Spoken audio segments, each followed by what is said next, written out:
My name is Diane Holloway. I'm 71 years old, and for 2 years I lived in the spare room of my son's house while he and his wife slowly decided I was a problem they needed to solve. The morning my son looked me in the eye and called me a burden, I dried my hands, finished washing my coffee cup, and said nothing. What he didn't know, what nobody in that house knew, was that I owned the one piece of ground his entire future depended on. He just hadn't found out yet that the greedy stranger blocking his big career deal, the one he cursed at the dinner table for months, was sitting right there at his table, packing his kids' lunches. If you're listening from somewhere far away, drop your city in the comments so I can see how far this has traveled. And please, stay with me until the end, because the part everybody remembers isn't the money. It's what I did when he begged. My name is Diane Holloway. I'm 71 years old, and I spent 40 years as an insurance claims adjuster, which is a fancy way of saying I spent my whole life putting a number on things other people swore were priceless. A flooded basement, a totaled Buick, a house that burned the week before Christmas. People would stand in front of me with tears in their shoes and tell me their loss was beyond measure, and my job was to measure it anyway, calmly, fairly, without flinching. So I want you to understand something before I tell you this story. I am very good at knowing what something is actually worth, no matter what price tag is hanging off it. The funny thing is, it took me until I was 69 years old to realize that the single most undervalued asset in my entire life was me. It was a Thursday morning in the spring of 2025. I was standing at my son Brian's kitchen sink in Dublin, Ohio, washing my coffee cup the way I'd washed it every morning for 2 years, when he came in, still smelling like the shower, looked at me with that tight little expression he'd started wearing whenever he had to deal with me, and said, "Mom, Megan and I have been talking, and honestly, you're becoming a real burden. Maybe it's time you figured out your own life instead of leaning on us for everything." There it was, the word, burden. He said it the way you'd return a sweater that didn't fit. I rinsed the cup, I set it in the rack. I dried my hands on the dish towel that I had bought, with my money for this kitchen that I had helped them keep, and I turned around and smiled at him. "You know what, Brian?" I said. "You're absolutely right. It is time I figured out my own life." He blinked. He'd been braced for tears. He'd been braced for me to ask for more time, to plead, maybe to get weepy and guilt him into another 6 months. He was not braced for agreement. "I'll be out by the weekend," I said. Then I picked up my keys. "In fact, I'll be out today."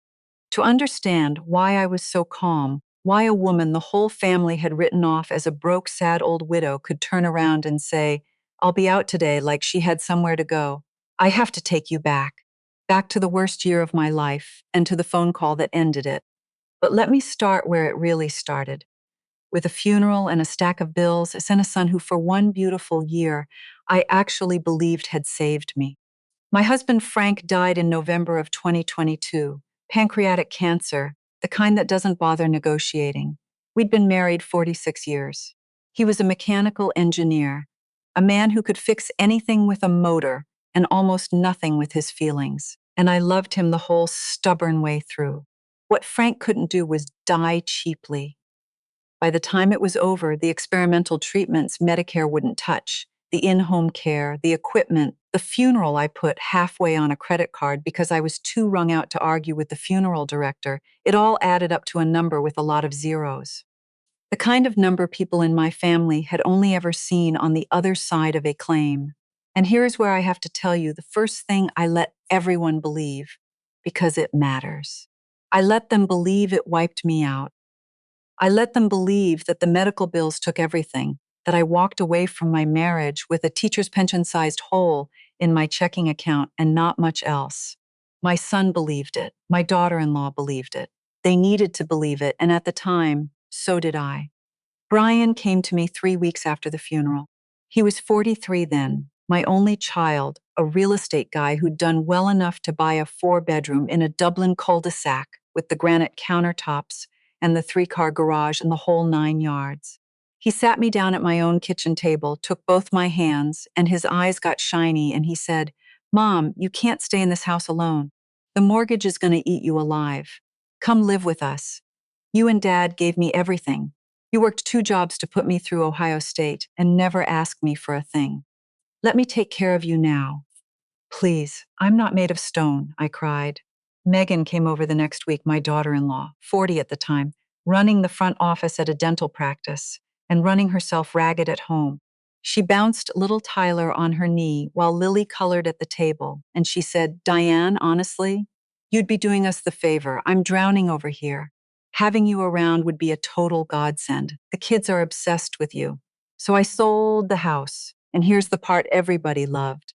The day I moved into their spare room, I sat them down at the dining table with 2 envelopes, and I handed Brian a check for $70,000 for Lily's college fund and another for $45,000 for the mortgage and household costs. 120 grand. Megan actually started crying. "Diane, this is way too much. We didn't ask you to move in for your money." And I said, "I know you didn't, sweetheart. This is just what Frank would have wanted. Family takes care of family." Brian hugged me so hard I felt a rib complain, and he said, "Mom, you'll always have a home with us.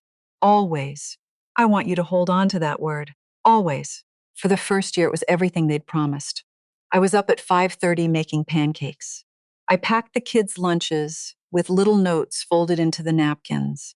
Lily was 8, and she'd come barreling through the door after school, yelling, "Grandma," before she'd even dropped her backpack.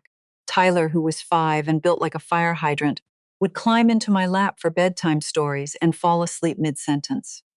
I took them to soccer. I sat through every school play in a folding chair, beaming like a lunatic. I folded laundry, I made dinner, I babysat so Brian and Megan could have date nights. I felt useful. I felt needed. I felt, for the first time since Frank got sick, like I could breathe. I should have paid closer attention to the small things.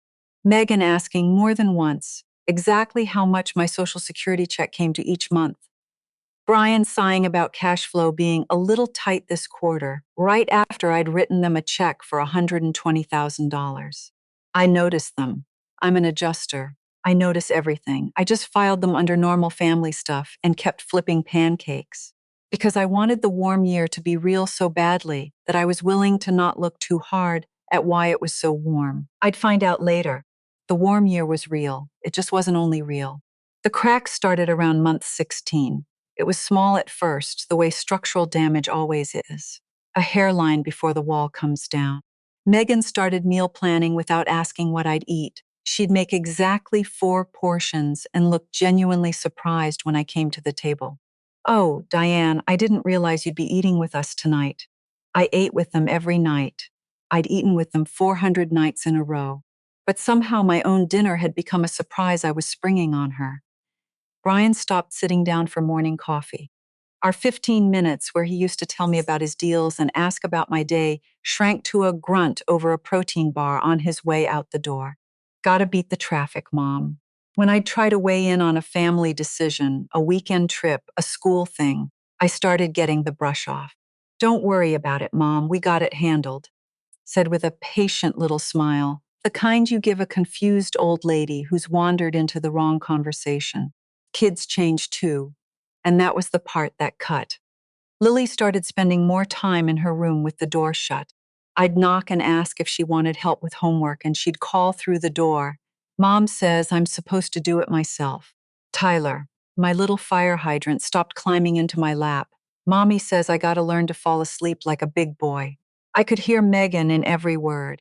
She was teaching my grandchildren, very gently and very deliberately, to not need me. I told myself it was an adjustment period. I told myself every family goes through this. I'm an adjuster. I know how to talk myself out of a loss I don't want to file. Then one night in late October, I came out around 9 to get an aspirin, and I heard them on the couch in the dark, talking in those low parent voices people use when they think nobody's listening. They'd forgotten the old lady has good ears. "I'm just saying it's getting harder," Megan said. "She's always underfoot. I can't run my own kitchen without her hovering.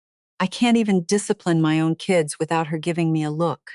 "She's just trying to help, Meg," Brian said, but there was no muscle behind it.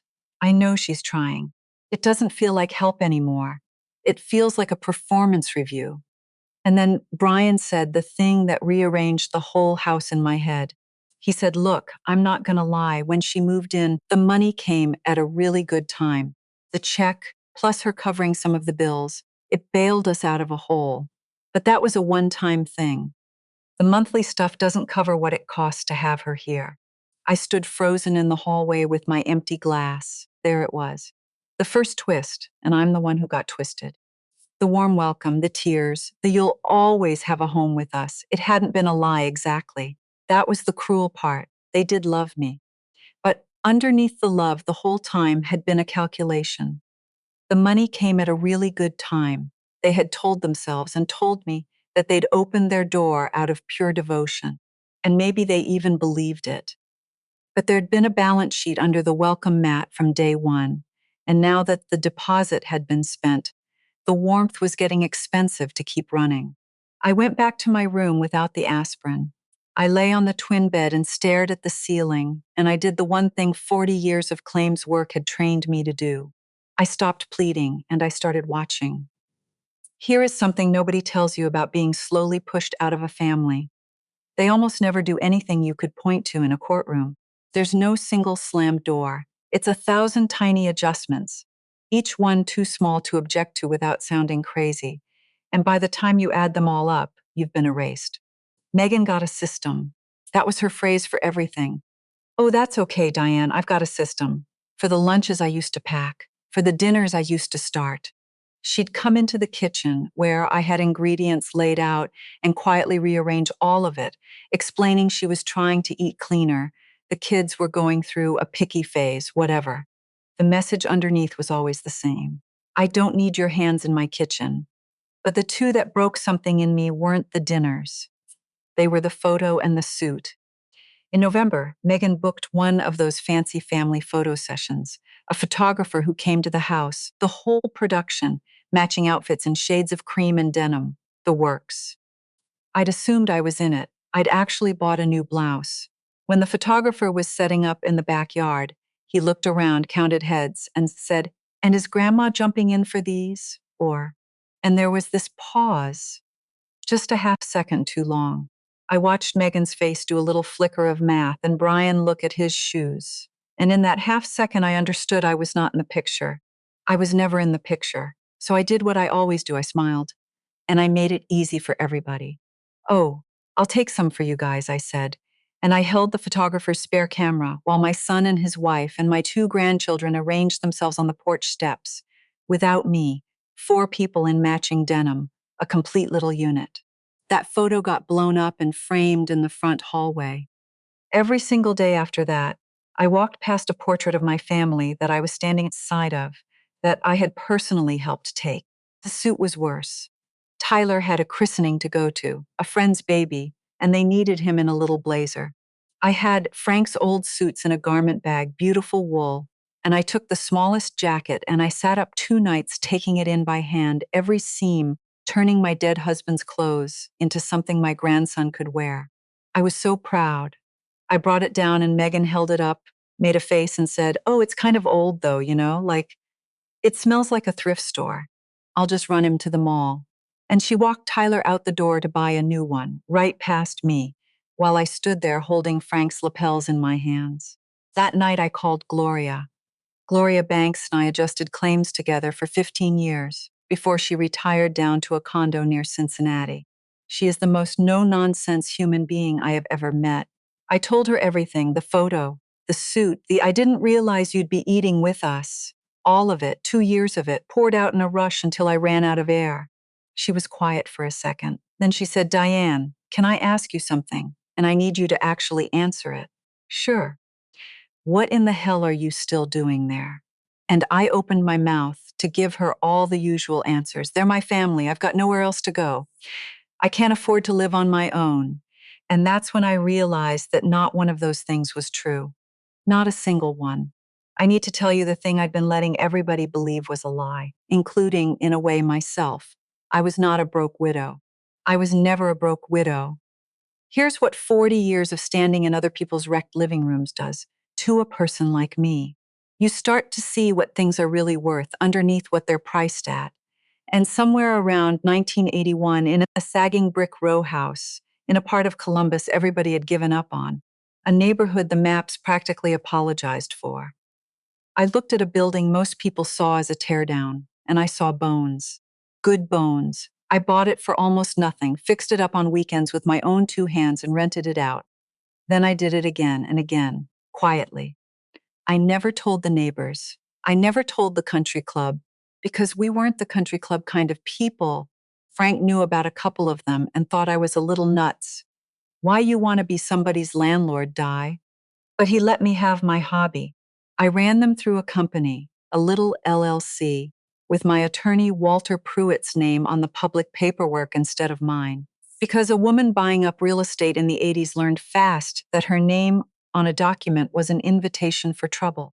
For 40 years, I bought the houses other people couldn't see the worth of. And here is the thing about buying the cheapest ground in the city and just waiting. Sometimes the city comes to you. That sad neighborhood the maps apologized for. Over 4 decades, it turned into one of the most sought-after districts in central Ohio. The brick row houses I bought for the price of a used car are now worth more than my son's entire cul-de-sac. When Frank got sick, yes, the medical bills were real. Yes, I sold our family home, but I never had to touch the LLC, not one brick of it. The $120,000 I handed my son with tears in my eyes, the gift that bailed them out of a hole, that was a rounding error. By the spring of 2025, between the properties and what they threw off every month, Diane Holloway, the sad old lady eating reheated leftovers in the spare room, the burden, was worth a little north of $6 million. Now, I know what you're thinking. Why on earth would you sit there and take it? Why let them treat you like a charity case when you could have bought and sold the whole street? I ask myself that, sitting on the twin bed with Gloria still on the line, and the honest answer wasn't to teach them a lesson. That's the version that makes me look like some criminal mastermind calmly running a sting. The truth was sadder and a lot more human. The truth was, I was scared. I was scared that if my son ever found out I was rich, then everything sweet between us would turn into a transaction. That he'd only love me for what he could get. So I hid it, not as a test, but as a hiding place. I made myself small and poor and grateful because I was terrified of finding out that the only thing valuable about me was my bank account. It took Gloria, 4 hours and 100 miles away, to say the thing I needed to hear. Honey, she said, you've spent your whole life knowing exactly what everything's worth except the woman holding the clipboard. You don't owe these people your dignity for rent. You've got someplace to go. You've always had someplace to go. She was right. I did. Because for years, on my own quiet weekends, I'd been restoring one particular house, a gorgeous old brick beauty in German Village, the prettiest one I owned, not to rent, but for myself. A someday house. A place that was nobody's but mine. It had been sitting there finished, waiting, the whole time I was sleeping on a twin bed and pretending I had nowhere to land.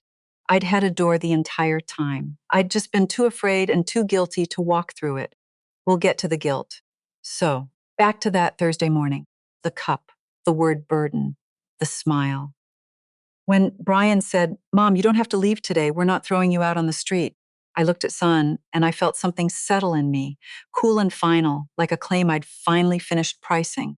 Oh, I know you're not throwing me out, I said. I'm choosing to leave. There's a difference. I started toward my room, then paused in the doorway. And Brian, you might want to clear your schedule next week. I've got a feeling you're going to want to take some time off. The confusion on his face was a thing of beauty. He had no idea what was coming, and even less idea what he was about to lose. I went to my room and pulled out my phone. The moving company was already in there from weeks of me half planning this in the back of my mind without admitting it. This is Diane Holloway, I said. I'd like to move that pickup up, today if you can, soon as possible. Today, ma'am? I've got you down for next week. Plans changed. How fast can you get a crew here? We could have folks there by 2. 2's perfect. Then I called Gloria. I'm doing it, I said. I'm going home today. And she just laughed, this big delighted bark of a laugh, and said, well, it's about damn time. Then I packed, not the slow, weepy packing of somebody picking through their belongings. The fast, clean packing of a woman who knows exactly where she's going. Everything I'd actually arrived with fit in 2 suitcases and 1 box. The furniture, the little appliances, the curtains I'd hung to make the spare room feel like a home, that I left for the movers, not because I needed any of it, but because I wanted that room empty. I wanted them to walk in and see exactly what my leaving looked like. At 11, there was a soft knock. Brian, looking off balance with Megan hovering by the kitchen, pretending to wipe a counter. Mom, can we talk? Of course. He took in the suitcases, the stripped bed. You're really doing this today? Where are you even going to go? Do you have a place lined up? We can help you find somewhere temporary. His concern would have meant the world 2 years earlier. Now it just sounded like a man whose guilt had finally caught up with his manners. I have somewhere to go, I said. Does it matter? Of course it matters. You're my mother. Yes, I am. I looked at him steady. And about an hour ago, you told me I was a burden who needed to figure out her own life. So I let it hang there. Megan appeared in the doorway with that tight, ready to defend herself look. Diane, if you were unhappy, you really should have said something.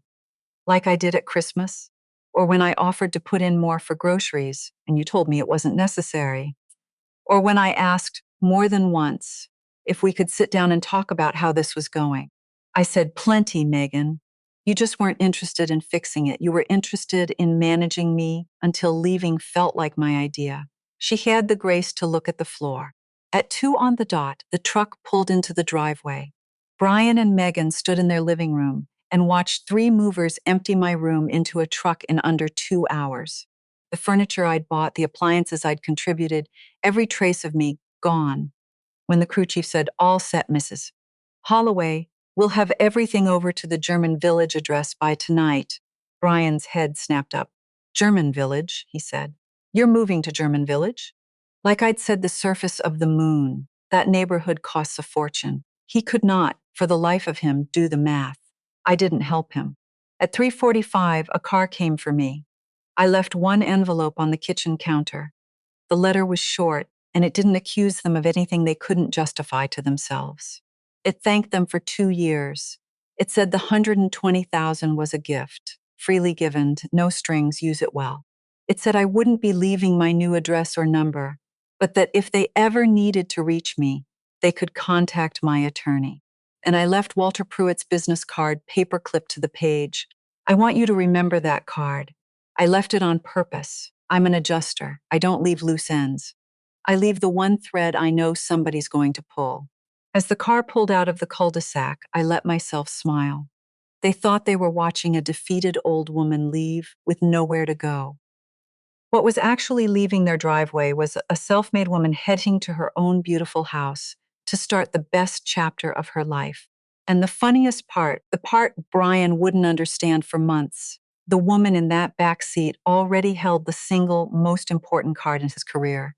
He just hadn't drawn it yet. German Village in the Springs is something else. Cobblestone streets, brick sidewalks gone wavy with age, little gardens spilling over wrought iron fences. My house glowed.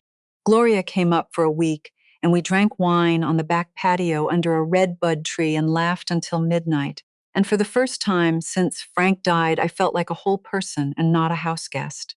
I built a life fast because I'd built the bones of it years ago. I joined the Historic Preservation Society. I signed up for a watercolor class and was terrible at it and didn't care. I volunteered 2 mornings a week at the Literacy Center downtown. People in my new neighborhood treated me like an interesting, capable woman with opinions worth hearing, which, it turned out, I still was. I'd just forgotten. Meanwhile, across town, my son was drowning, and I knew it before he did. Because Walter Pruitt kept me informed, and Walter had been watching something develop for a while. Brian, it turned out, had bet his whole career on one project, a big mixed-use development, condos over retail, right in the heart of that revitalized district. The district I had been quietly buying into since the Reagan administration. It was the kind of deal that either makes a developer or buries him, and Brian had gone all in. He'd personally guaranteed the construction loans. He'd brought in a handful of outside investors, friends and friends of friends, real people with real money in the pot. If it went sideways, he wasn't just losing a deal. He was losing his house, his reputation, and possibly facing a lawsuit from the people he'd talked into writing checks. and the whole thing was stuck, dead in the water, because there was one parcel he absolutely had to have, a corner lot that anchored the entire site, and it was owned by an anonymous LLC that would not sell. He'd over-offered. The LLC's manager wouldn't even take a meeting. At his own dinner table for months, Brian had ranted about this faceless, greedy, out-of-town vulture sitting on a gold mine out of pure spite, this anonymous nobody holding his entire future hostage. He'd ranted about it in front of me, at the table, while I passed him the potatoes. That's the third twist, and it's the one I swear to you I did not engineer. I didn't plot it. I didn't even plan it. The corner lot was just one of mine, one I'd bought 30 years before he ever dreamed up his development, when that corner was a boarded-up wreck nobody wanted. The greedy, anonymous stranger blocking my son's life's work, the villain he cursed every night, was me. Sometimes a reckoning doesn't need a mastermind. It just needs the truth to be sitting at the table the whole time, waiting for somebody to finally look up. It took Brian 11 days after I left to pull the thread I'd handed him. I know it was 11 because Walter kept count, and Walter found the whole thing so quietly delicious that he called me each evening with an update like it was a serial on the radio. For the first week, Brian had been chasing me. He'd called the moving company, and they'd told him, very politely, that they don't give out client addresses. He'd driven up and down a couple of German village streets on a Saturday like a man looking for a lost dog, not even sure what he was looking for. He'd called Gloria, who let it go to voicemail and then played me the message, in which my son's voice cracked on the words, "I just want to know she's okay." And maybe he did. But a person who wants to know you're okay usually figures that out before he loads you into a moving truck of your own arranging. And the whole time the development was bleeding out underneath him. The construction loan had covenants, deadlines, draw schedules, the kind of fine print that turns into a noose if the project stalls. The bank had given him a window to deliver a clean, assembled site, and that window was closing. And the corner lot was the one thing standing between Brian and the whole thing coming apart. His investors were starting to call. One of them, a guy he'd gone to college with, had already used the word attorney, and not in a friendly way. So Brian did the only thing he had left. He went back to the source of the blockage, the anonymous LLC, and he told his own lawyer to throw everything at finding out who was really behind it. Beneficial owner, he kept saying. I need the beneficial owner. And his lawyer pulled the public filings, and there, listed as the registered manager of the LLC, was a name. Walter Pruitt, attorney. Brian was sitting at his desk when he saw it. And on that same desk, where it had been sitting since the day I left because he couldn't quite bring himself to throw it away, was my goodbye letter, with a business card paper clipped to the top corner. Walter Pruitt, attorney, same name, same office, same phone number he'd bill and call for months, begging for a meeting that never came. Walter, said Brian's voice on the phone. That afternoon was a thing he'd remember for the rest of his life. Not angry, hollowed out. I need to speak to the owner of the corner lot, Brian had said. I think it might be connected to my mother, Diane Holloway. Does she please? I just need to understand what's happening. And Walter, bless him, said exactly what I'd told him to say. I'll let Mrs. Holloway know you called. She'll be in touch if she chooses to be. Then Walter called me. He knows, he said. He just connected it. He doesn't have the full shape of it yet. I don't think he can quite believe his mother could own a parcel like that. But he knows enough to be terrified.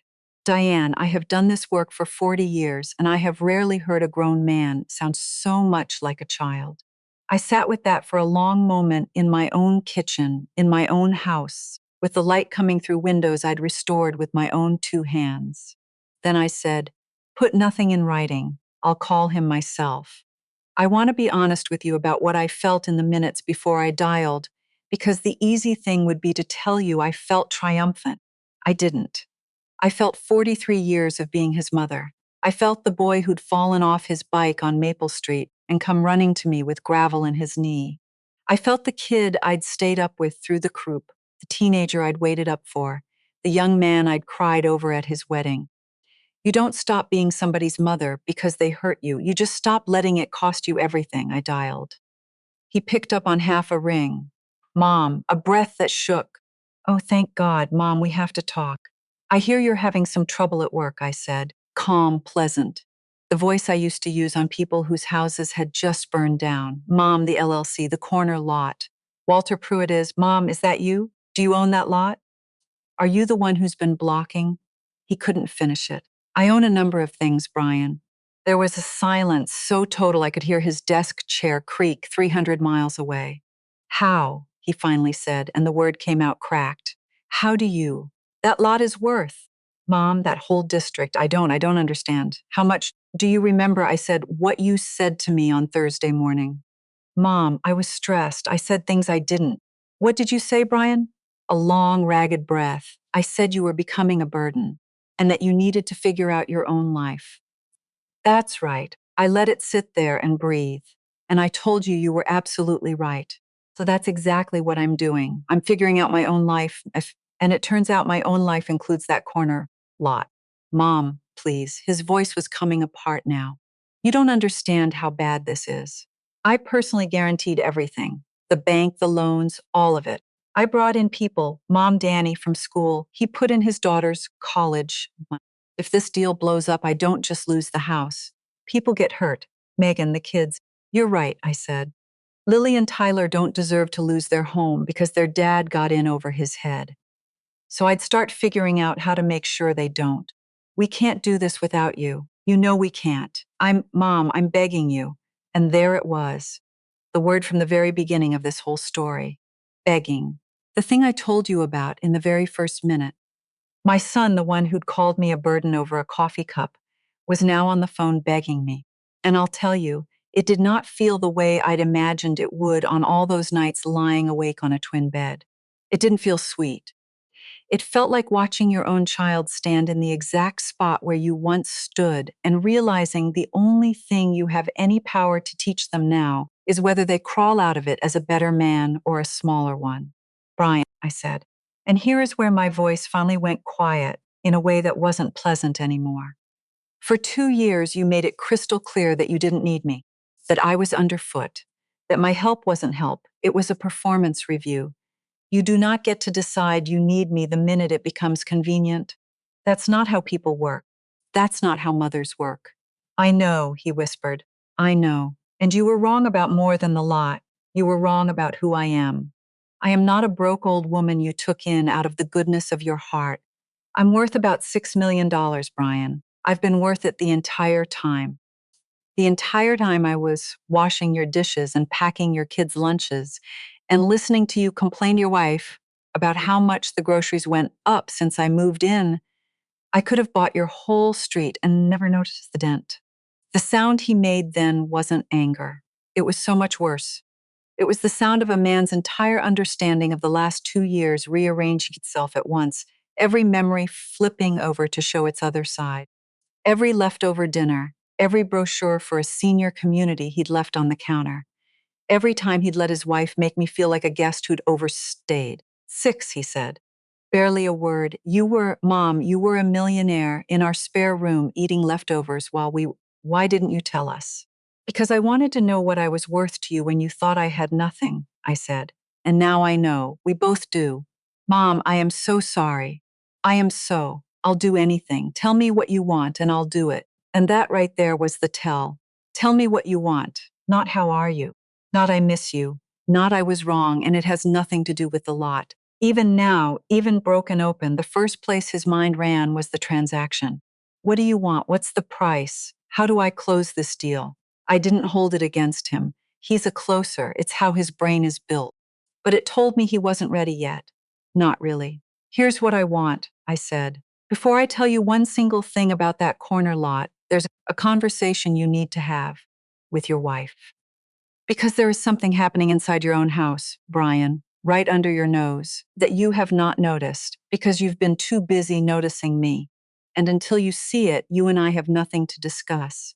What, Mom, what are you? Asked Megan, I said, where she really goes on Tuesday afternoons. And I hung up. And I sat in my beautiful, quiet kitchen, and I did not feel triumphant. I felt like a woman who had just handed her son a map to a room in his own house he'd never bothered to open. I want to stop here and tell you. The thing it would have been the easiest in the world for me to leave out, because it's the part of this story where I had to grow up at 71 years old. It would have been so satisfying to make my daughter-in-law the villain, the cold one, the architect of my erasure, the woman who turned my own grandchildren into polite little strangers and threw my husband's suit aside like a dust rag. For 2 years, I had her cast in exactly that role in my head, and Lord knows she'd earned a few scenes of it. Every one of you listening has a Megan in your life, or had one, and I know exactly how good it feels to keep them simple. Simple is easier to hate. But I'm an adjuster. My entire working life was built on one rule: never accept the first easy version of a loss. The obvious cause is almost never the whole cause. You learn to look for the thing behind the thing, and there was a number in Megan's story that had never once added up for me. The money panic, that was the loose thread. The obsession with the grocery bill, the household costs, the way she'd flinch at the price of a tank of gas. None of it matched a two-income family in a paid-down Dublin house with a software money husband.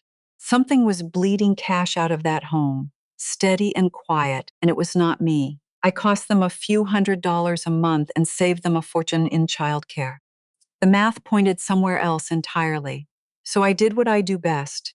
In my last months there, while everyone thought I was sulking in my room, I paid attention. And the picture came together one piece at a time, the way they always do, the Tuesday afternoons.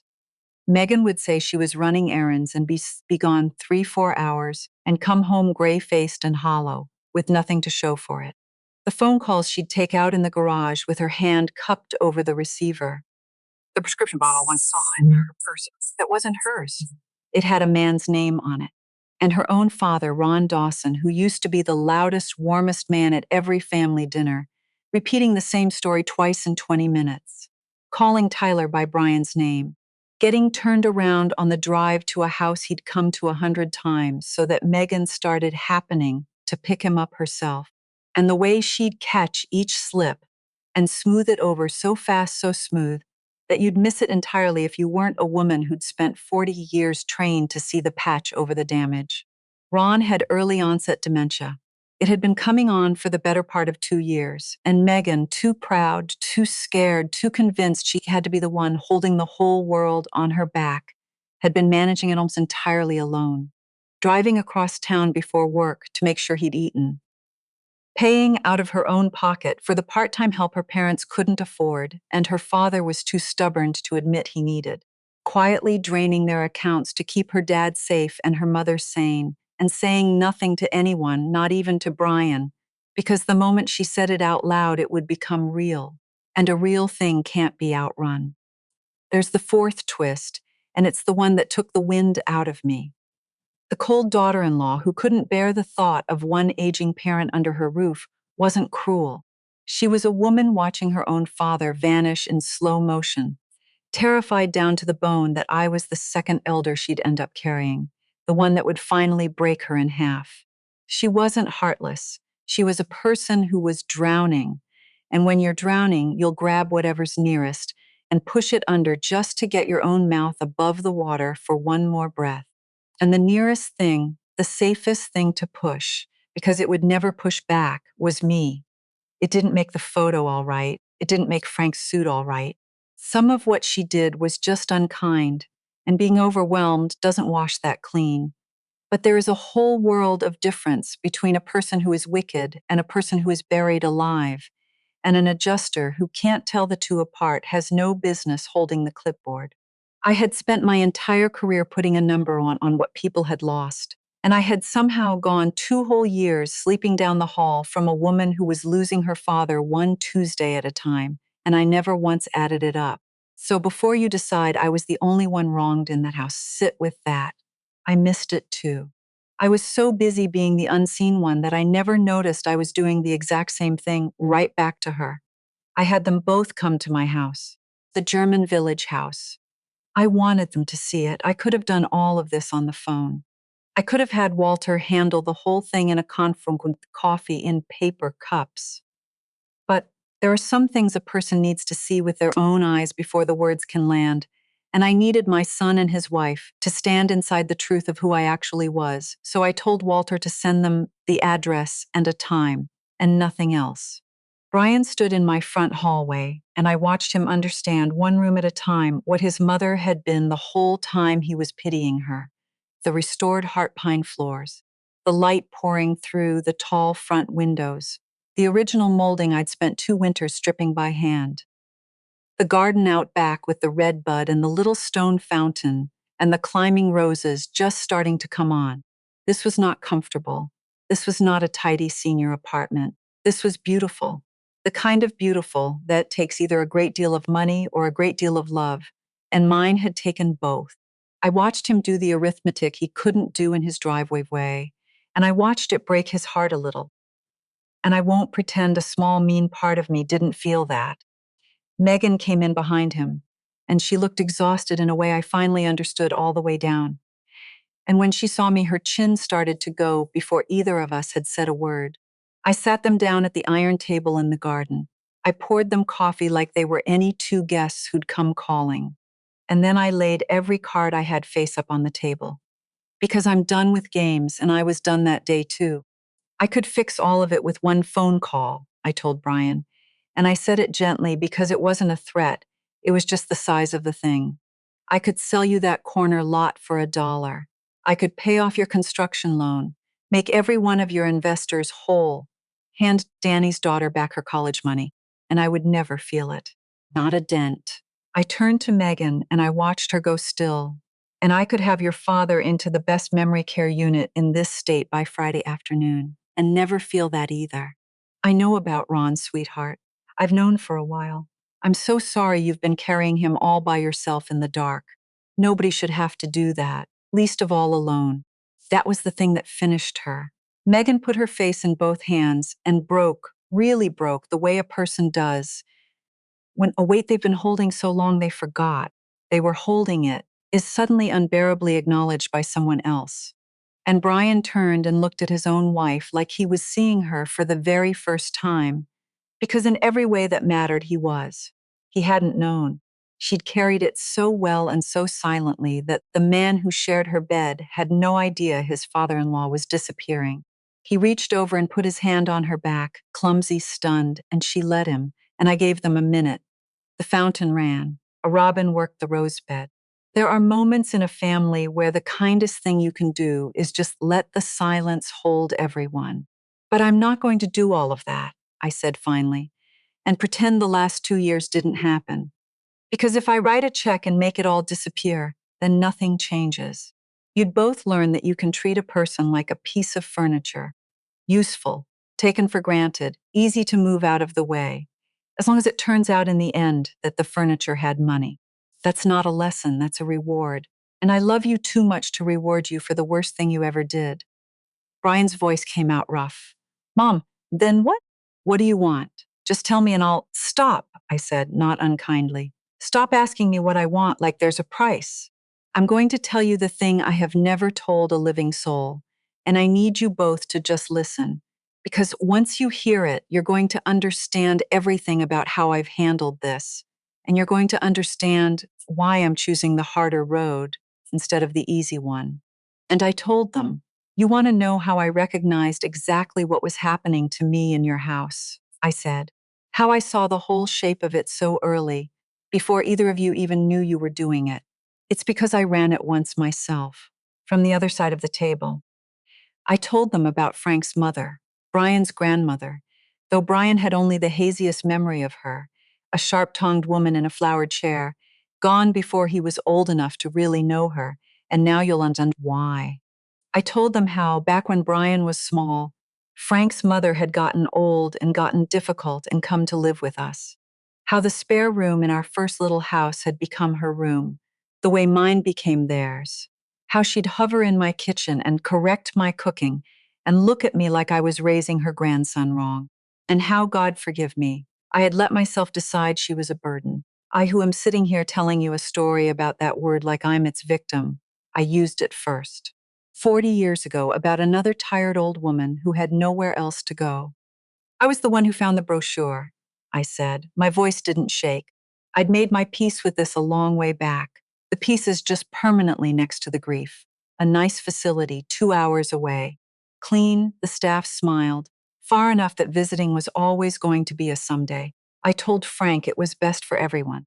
Best for the boy, best for our marriage, best for her. Even she'd have people her own age, I said. The exact same words your senior community pamphlets said to me on your kitchen counter, Brian. Best for everyone. It's the most comfortable lie in the English language, and I am an expert in it because I wrote the original.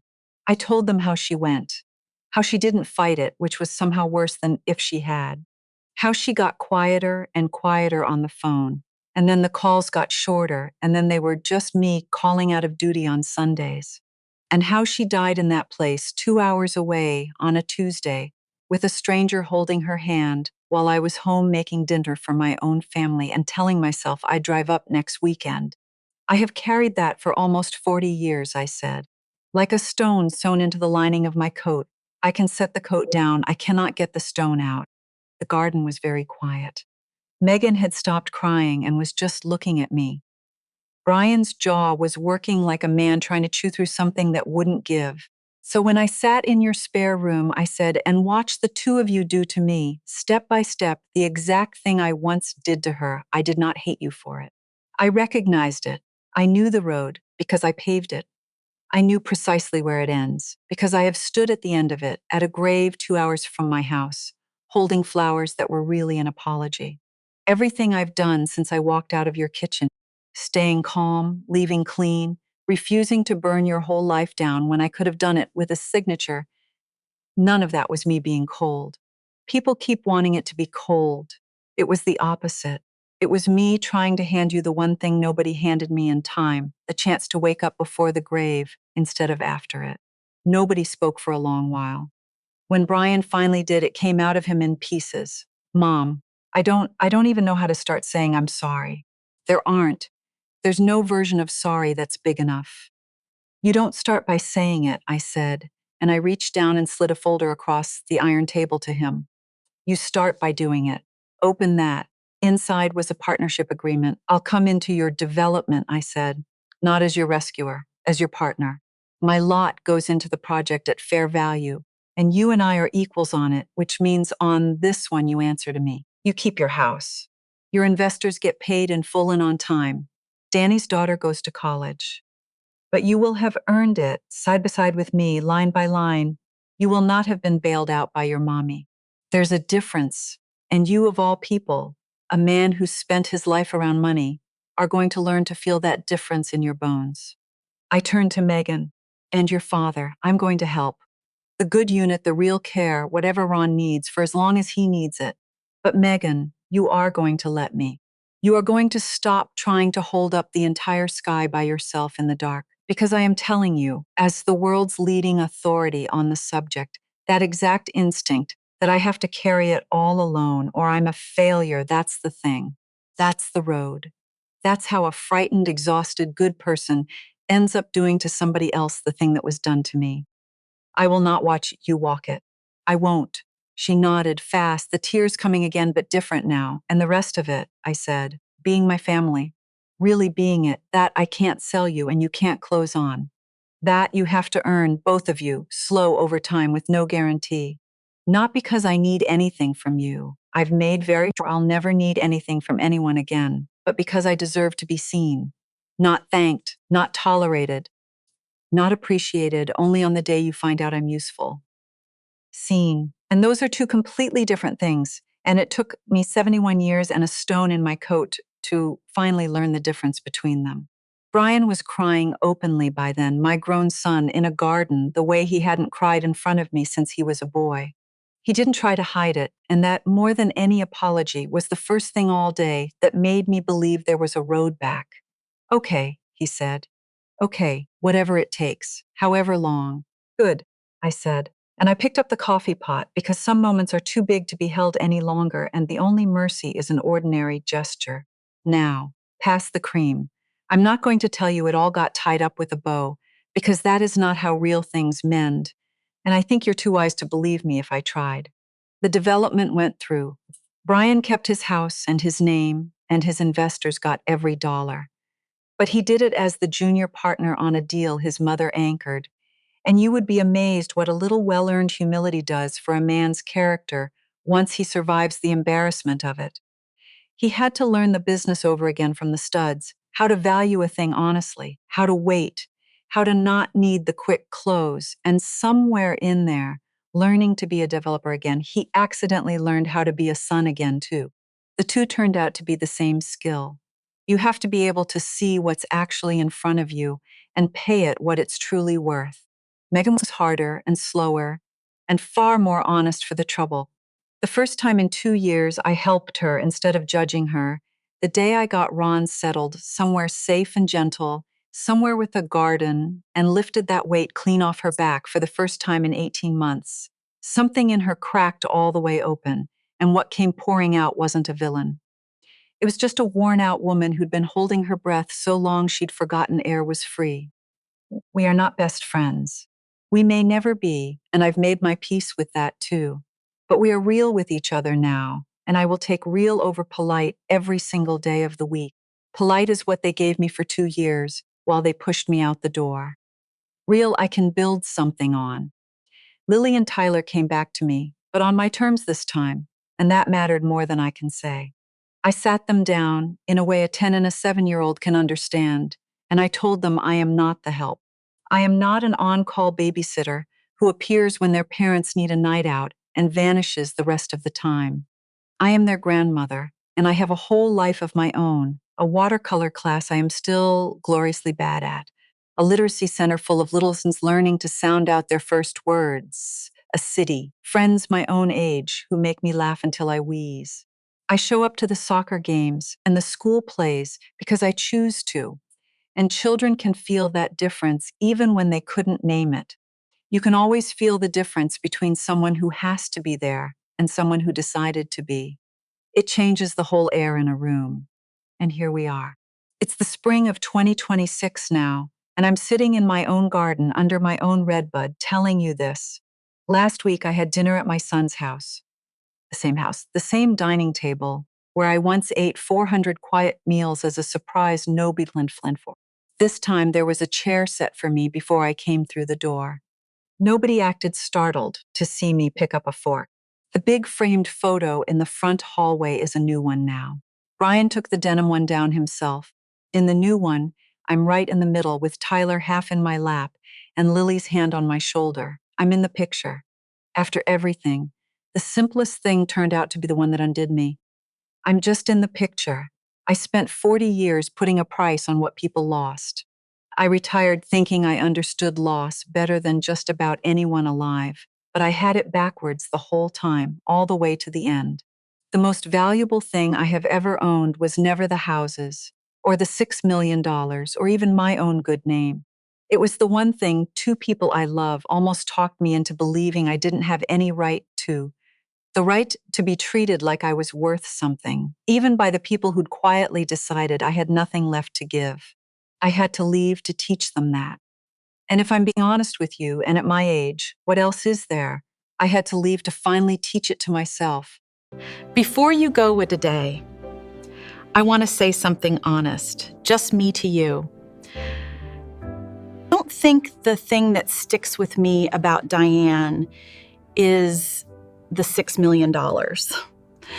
It's that moment she realized she'd been pricing herself at exactly the number other people stuck on her. And how many of us are doing that right now? I do. Taking somebody's presence for granted. A parent, a grandparent, somebody who just keeps showing up the Vorgang until the day they quietly stop. And how many of us are, Diane, putting up with it, going quiet, scared to be a bother? I don't think this is a revenge story. I think it's a story about teaching people how to treat you. And that starts with deciding you're worth treating well. If this one got to you, do me one favor, Fidesz. Call the person you haven't called in too long. Don't wait for a stone in your coat. I'll see you in the next one. I'll see you at the Think of Prowler. You can find from them one to aim from vading.